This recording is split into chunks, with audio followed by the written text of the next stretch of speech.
Bonsoir. Aujourd'hui, on va faire la suite du cours niveau 1er S, séance numéro 3. La dernière fois, on avait parlé de la représentation de Lewis, de quelques molécules. Donc, j'en ai donné quelques exemples. Maintenant, je vais poursuivre les exemples, donner d'autres exemples avec un peu plus d'explications et j'en finirai par ces exemples-là. D'accord? Donc, ici, il s'agit du niveau 1er S, séquence numéro 1, séance 3. Représentation de Lewis. Donc j'ai pris l'exemple de l'azote. L'azote, il a un Z, Z égale à 7. C'est-à-dire il y a 7 protons. Ils sont là. 1, 2, 3, 4, 5, 6, 7. J'ai dit que je ne m'occupe pas des neutrons. Je les laisse à part. Je ne parle que des protons qui sont dans le noyau. Ça, c'est le noyau. Donc comme il y a 7 protons, il doit y avoir 7 électrons.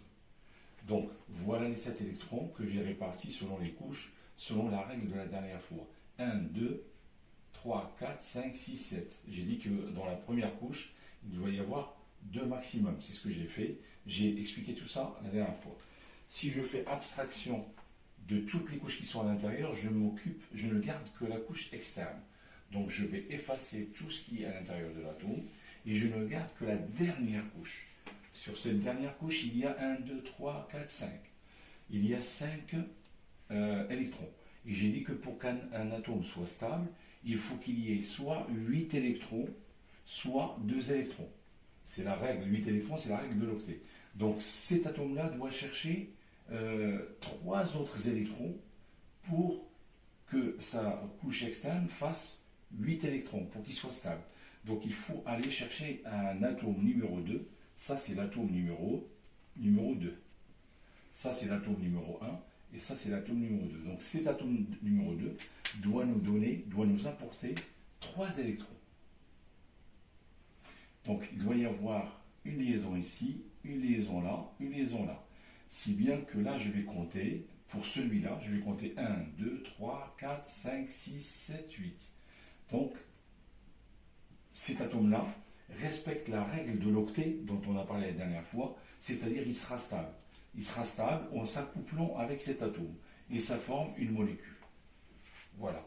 Donc là, j'ai combien de liaisons covalentes? 1, 2, 3. Je rappelle que les liaisons covalentes, c'est les liaisons qui lient 2 atomes ou plus entre eux. Il reste aussi au sein de cet atome 2 électrons libres. Ces électrons libres vont former une liaison non covalente. C'est-à-dire ils vont se relier entre eux. Je l'ai mise en vert. Donc ça, c'est une liaison non covalente. Je rappelle que la liaison non covalente se fait entre des électrons au sein du même atome, alors que les liaisons covalentes en rouge, ce sont des liaisons qui lient 2 atomes entre eux ou plusieurs.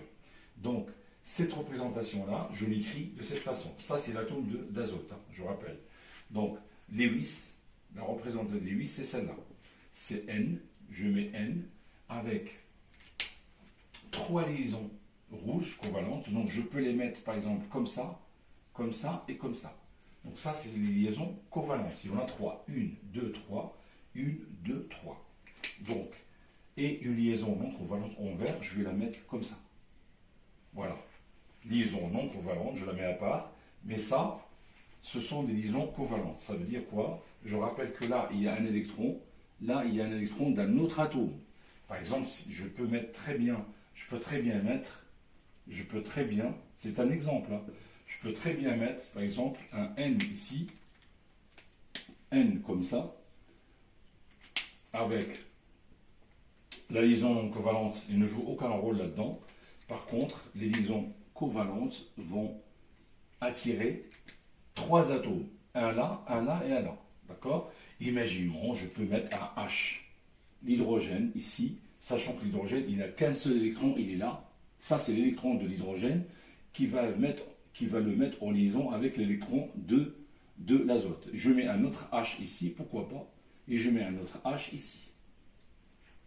D'accord? Donc ça, c'est la molécule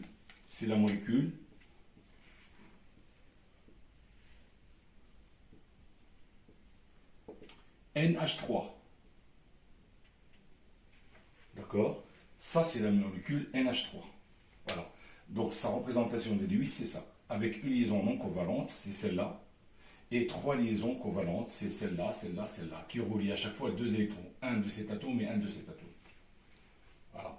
Donc l'atome d'hydrogène donne son électron ici, et entre 2 électrons, il y a une liaison covalente. Si je mets 3 atomes d'hydrogène, ils vont jouer le même rôle, donc j'aurai la molécule NH3. Il y a 3 H, donc NH3. Voilà. Alors, donc, c'est comme ça qu'il faut faire pour faire la représentation de Lewis. Je donnerai d'autres exemples. Donc, je résumerai, par exemple, je résume, mais si vous ne comprenez pas, vous pouvez me le dire et je vais réexpliquer. Donc, on a dit que H, il a une seule liaison covalente. Il a un seul électron, donc il peut avoir une seule liaison covalente. O, il peut avoir 2 liaisons covalentes. D'accord? Mais il a aussi 2 liaisons non covalentes. Hein, les verts, ce sont les non covalentes. Hein, je rappelle que le vert, c'est non covalente. Le bleu, c'est covalente. Ou alors le rouge. Comme j'ai utilisé le rouge l'autre fois, donc je vais mettre le rouge, c'est covalente. Donc je vais mettre une légende. Ça, c'est covalente. Et le vert, non covalente. C'est-à-dire que quand je mets le rouge là, je peux mettre un atome ici. Là, je peux mettre un atome là, je peux mettre un atome là. Par contre, au bout de celle-là ou celle-là, je ne mets pas d'atome. Ça, ce sont des électrons qui sont reliés entre eux au sein de l'atome d'oxygène. D'accord? L'atome du carbone. L'atome du carbone, il y a 4 liaisons. Une là, une là, une là et une là. Je peux avoir un exemple. Je peux avoir C. Je peux avoir H là, pourquoi pas, H ici et H ici. Ça, c'est la molécule CH4. C'est le méthane. Le méthane. Ça s'appelle le méthane, CH4. Voilà. Ça, c'est, par exemple, là, je peux avoir H2O, ici. Ici, exemple, je peux avoir H2O. C'est-à-dire, je peux mettre le O ici. Je peux avoir HH. Ça fait bien H2O. Ça, c'est la molécule H2O. D'accord? Celle, eh bien, on en a parlé la dernière fois. Voilà, donc je peux avoir, voilà des exemples de la représentation de Lewis. Voilà. Alors, autre exemple, CO2. J'ai un O ici et un O ici. D'accord? CO2. Ça, c'est la molécule CO2. D'accord? Je sais qu'autour de la lettre C, il y a 4 liaisons. 1, 2, 3, 4. Je peux la mettre comme ça. Comme ici, je les ai réparties symétriquement. 1, 2, 3, 4. Mais je peux mettre ces deux-là ici, ces deux-là ici. Je peux faire ce que je veux. L'essentiel, c'est qu'autour de la lettre C, il doit y avoir 4 liaisons. Autour de la lettre O, il doit y avoir 2 liaisons liantes et 2 liaisons non liantes. Ça, ce sont les liaisons non liantes. Je les mets comme ça, comme ici. Là, je mets 2 liaisons non liantes. Voilà la représentation de Lewis de CO2. D'accord? Voilà. Donc, je peux avoir plusieurs configurations possibles. Voilà. Donc, j'ai fini avec les représentations de Lewis. J'ai donné la méthode pour fabriquer une molécule avec le respect de la répartition des électrons sur les couches. Et voilà.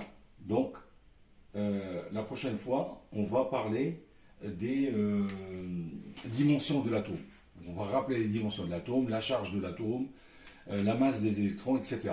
Donc, je vais le faire juste après.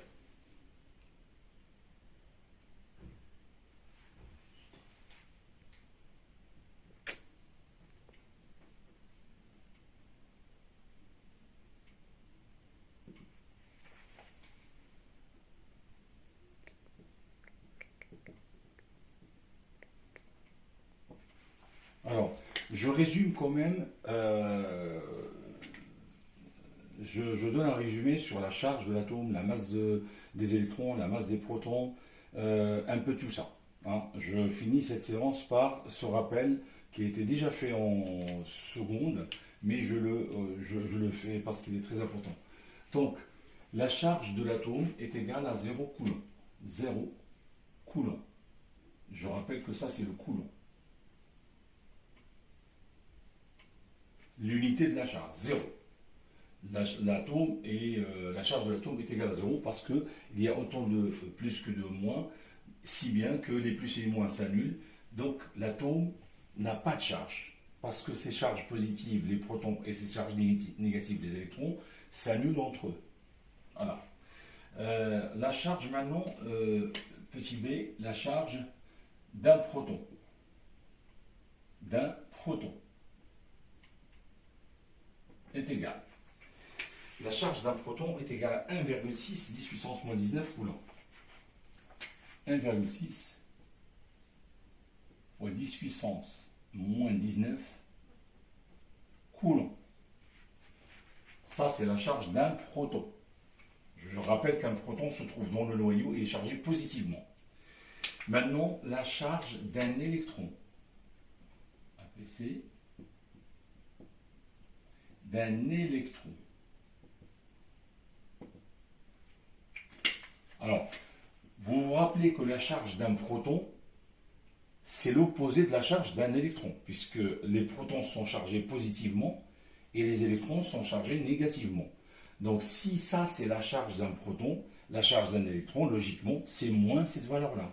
Donc, je rajoute un signe moins, moins ça, moins 1,6 fois 10 puissance moins 19 coulomb.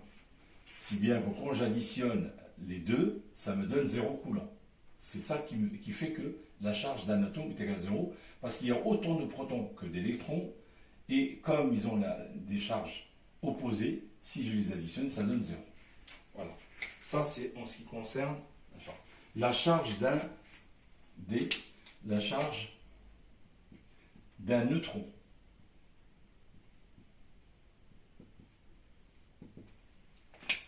La charge d'un neutron est égale à 0 coulomb. On a dit que les neutrons ne sont pas chargés, ils ne portent aucune charge. Donc attention, c'est un piège. Les neutrons ne sont pas chargés, donc c'est 0.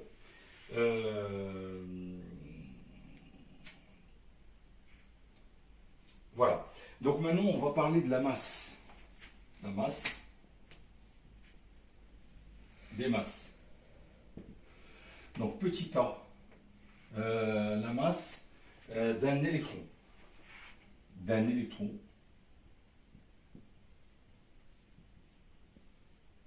est égal à 9,1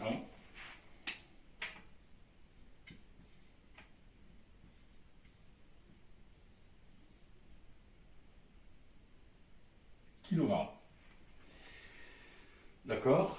Donc la masse d'un électron, d'un seul électron, est égale à 9,1 fois 10 puissance moins 31 kg. D'accord? Alors, la masse d'un proton.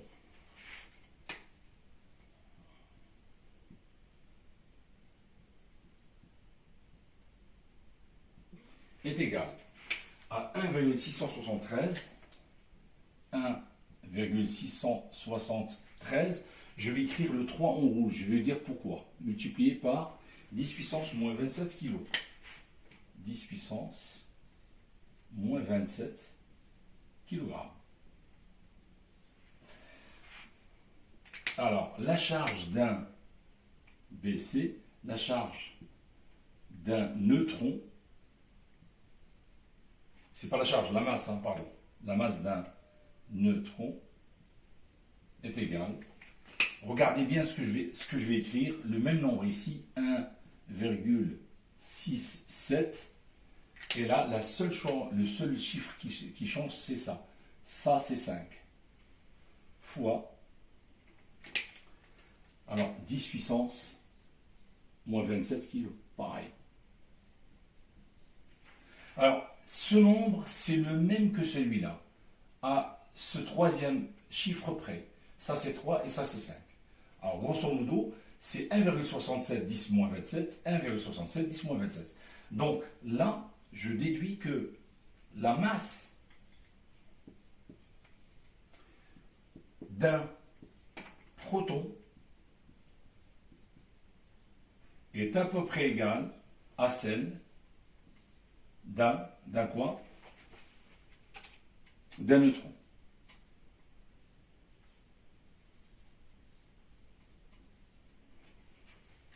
Ça, c'est à retenir. Masse d'un proton est égale à celle d'un neutron. Ils ont la même masse. D'accord? Et on peut constater que la masse d'un nucléon, parce qu'un proton ou un neutron, c'est un nucléon, c'est-à-dire c'est une particule qui se trouve dans le noyau, donc la masse est de l'ordre de 10 puissance moins 27, alors que la masse d'un électron, elle est de l'ordre de 10 puissance moins 31, ça veut dire que la masse des électrons est très négligeable devant la masse des nucléons. Donc ça veut dire que la masse d'un proton est très supérieure à la masse d'un électron. Ce qui implique que la masse d'un atome est à peu près égale à la masse du noyau de l'atome.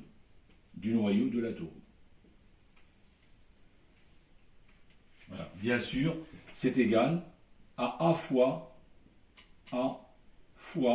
la masse d'un proton, par exemple. Je rappelle que A, c'est le nombre de nucléons. Donc le nombre de nucléons multiplié par la masse d'un seul proton, c'est la masse de tous les protons du noyau. Et c'est à peu près égal à la masse de l'atome. Voilà. Donc je vous ai rappelé quand même cette notion de masse, d'accord, qui se résume en deux mots. La masse d'un proton est égale à la masse d'un neutron. D'accord? Au sein du noyau, il y a les neutrons et les protons. Donc imaginez que le noyau, c'est un sac rempli de balles de tennis jaunes et balles de tennis orange. Donc il n'y a que la couleur qui change. Ils ont la même masse. Hein, que ce soit les balles de orange ou jaune, ils ont la même masse. Et cette masse-là est très supérieure à la masse des électrons. Si bien que dans un atome, la masse de l'atome est égale à la masse du noyau, puisque la masse des électrons sont négligeables. Merci pour votre attention. Au revoir.